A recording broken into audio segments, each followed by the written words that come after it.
Hey, hey, bienvenidos to episode 7 of This Latina Travels.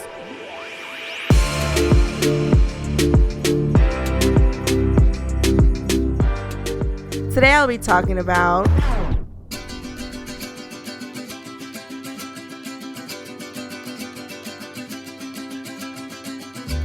Yep, you guessed it, Mexico lindo.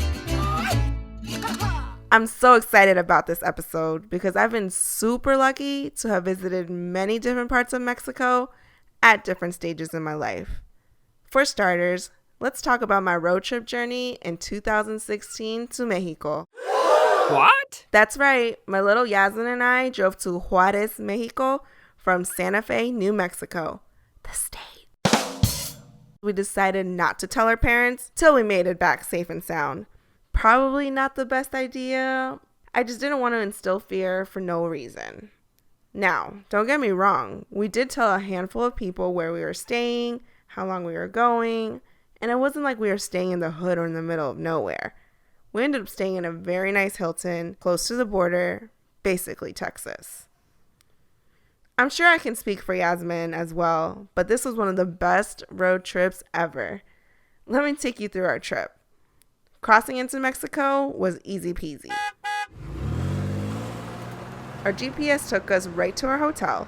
I parked my car in a safe lot and didn't move it till we were leaving. Yep, we literally Ubered everywhere.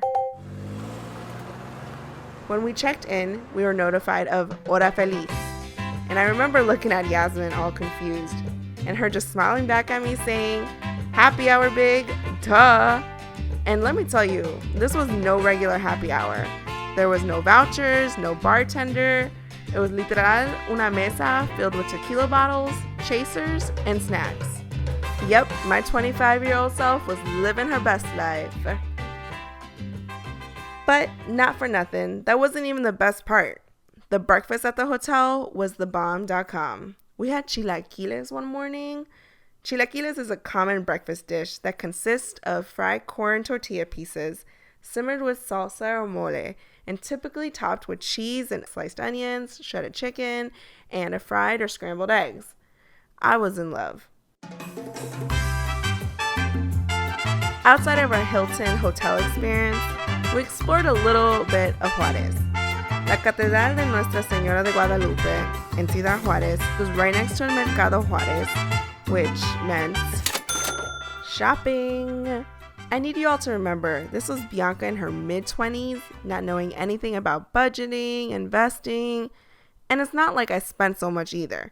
I was just starting my career with a $20,000 salary, but everything was super cheap compared to the States. I remember we went into this store called Boca Rosa, and when I swiped my card, I think it came out to $150, but we each walked out with like 7 bags. Yep, this was the closest I felt to being a celebrity, because as soon as we started walking, we had people looking at us. But I don't think it was because we looked like Beyonce. So before we jumped into our Uber, I do remember us treating ourselves to a refreshing horchata from La Michoacana, a famous ice cream shop that is located all over Mexico. I have to state, this horchata cup was as big as my head, but it was so darn good. And one more thing you should do if you're in Juarez is attend the dinner and show at El Restaurante Viva Mexico. Don't be like Yasmin and me though. We arrived all late thinking we were going to get a table. Make sure to get those reservations and arrive at least 2 hours prior to the show so you can eat dinner peacefully. Also, make sure you put the correct address so that the driver leaves you at the right place. We blame Hora Feliz. Although we didn't get to watch the show, we had a great time taking pictures at the lobby, and then we went to a club and got a whole VIP section to ourselves. Oh, my young days.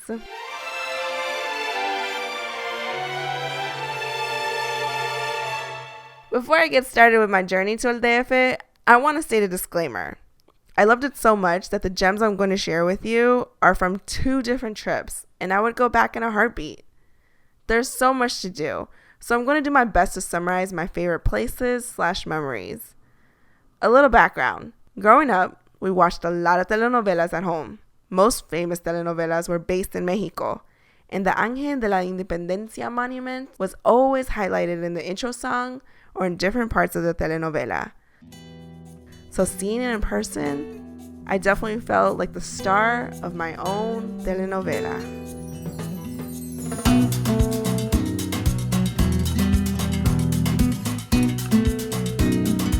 El Turibus is definitely something I recommend that you do the first day you arrive.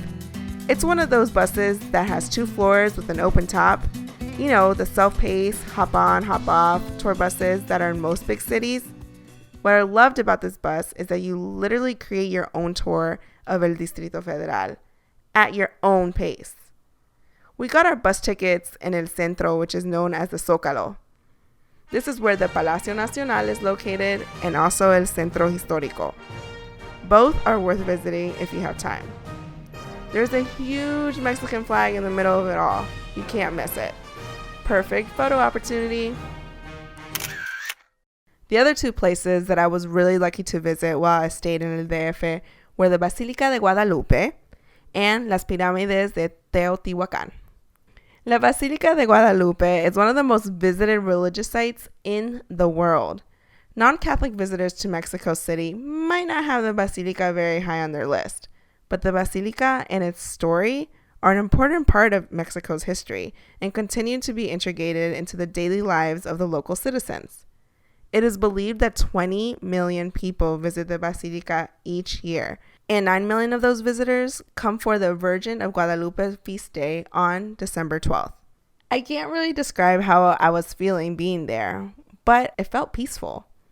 It was huge, and I did a lot of walking, so make sure to wear comfortable shoes. I also couldn't help but notice how the first chapel was literally sinking into the ground. If you saw it from afar, it was like diagonal. It's scary how parts of history that are so sacred can be taken from us.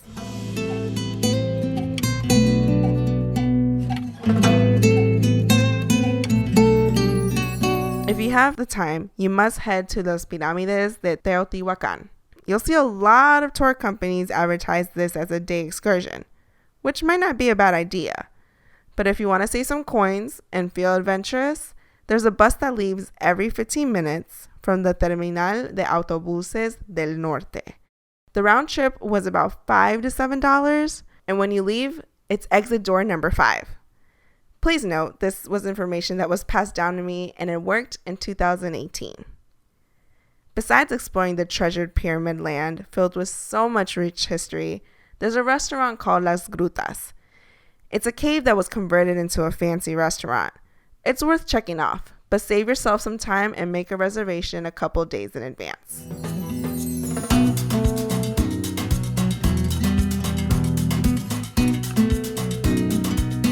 Before I begin talking about my journey in Cancun, I need to bring it back to why I started this podcast in the first place. Hear me out. It has to go with this part of this trip. Growing up, vacations were never a thing. Now that I'm older, I reflect on my upbringing, and I give my mom so much props on raising 4 girls on her own. I don't know how she did it, but there was always food on the table, and we always had a roof over our heads. While there were no trips to Disneyland or extravagant beaches, we had each other, which is something that I feel we take for granted nowadays. So when one of my sisters was graduating high school, I gathered my savings and said, we're going to Cancun. I also want to note I was extremely lucky and had many Hilton points that I was able to use during part of this trip. My journey in Cancun was one for the books. It was a mix of being so happy to treat my whole family to a vacation, to seeing one of the 7 wonders of the world, to being a dolphin trainer for the day, and to see my whole family take shots on a boat.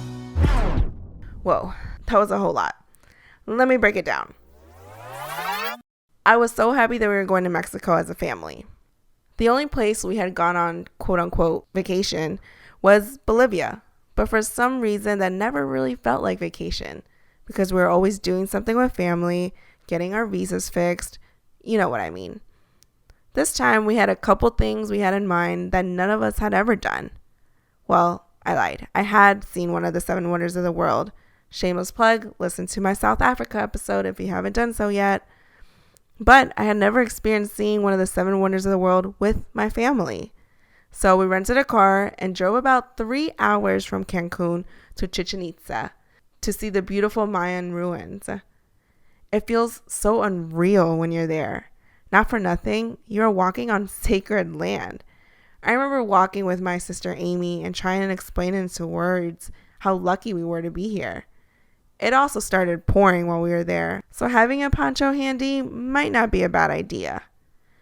I decided to choose this as my cover picture for this episode because it warms my heart that we were able to plan a trip to celebrate my not so little sister Amy as a family. Now, for those who might not know, I'm the oldest of 4 girls, and from what everyone says, we all look alike and we even sound alike too. What can I say? Our genes are as strong as our bond. But we're also different, and I love that. I remember when planning this trip, I had to ask myself, what would Amy love to do? And the first thing that came to my mind was those dolphin meet and greets. So after doing some heavy Googling, we found Dolfinares in Cancun. They offered this program called Be a Dolphin Trainer for the Day.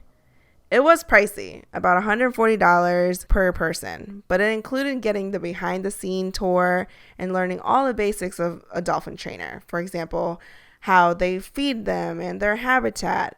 Additionally, you would swim with the dolphins, pet them, hug them, shake their fin, and do that famous dorsal ride or foot push. It was a magical day for all of us. My highlight is when they had the dolphins hold a paintbrush and paint a t-shirt that was on a stand like a canvas. This was our souvenir we got to keep, but just seeing my mom and sister's joy warmed my heart. Before I wrap up my Mexico adventures, I must end it with a memory I will never forget. When my family and I did the Xochimilco tour based in Cancun. When you arrive, you see all these beautiful trajineras. Trajineras are flat-bottom wooden boats, painted and decorated, representing different states of Mexico. During your tour in the trajinera, you will experience many nuances of Mexico. For example, the delicious foods, the open bar, the different types of music, such as mariachis, rancheros norteños, y marimba rhythms.